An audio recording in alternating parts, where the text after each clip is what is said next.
order to attain the necessary information about the entity. The entity Damseek appears to be a variant of the entity Seek. It resembles a big blob full of eyes, and it possesses a viscous liquid form.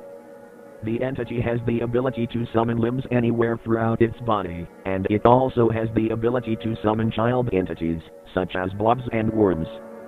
The entity appears in Door 200 of the mines in an area known as the Dam. If players reach this area, they must abide with the following instructions in order to defeat the entity. Once players enter the dam, the entity will pour from the dam's spillways, filling up the dam entirely. This will initiate the first phase of the boss fight.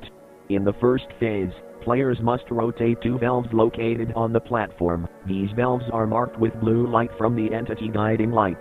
The valves may be located across from each other, forcing players to go through the entity. In order to do this correctly, players must jump on the debris scattered on the entity's surface. They must also pay attention to the flying goo hands, which are frequently summoned by the entity, as they will be targeting players.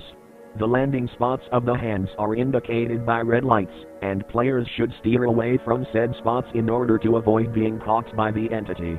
Once the two valves have been successfully turned, the entity will be partially drained through the dam's sewage. When this happens, the second phase of the boss fight will initiate. In the second phase, players must now rotate 4 valves instead of 2. The entity will now also summon a smaller blob that will slowly chase players, making their task harder. Once the 4 valves have been turned, the entity will once again be partially drained into the dam's sewage, initiating the third phase of the boss fight.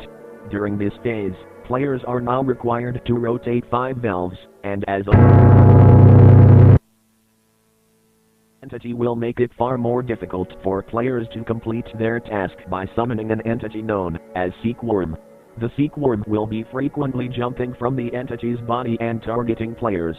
The landing spots of the entity are indicated with red lights, therefore, if your spot turns red, you must jump away from it immediately in order to avoid being caught by the entity.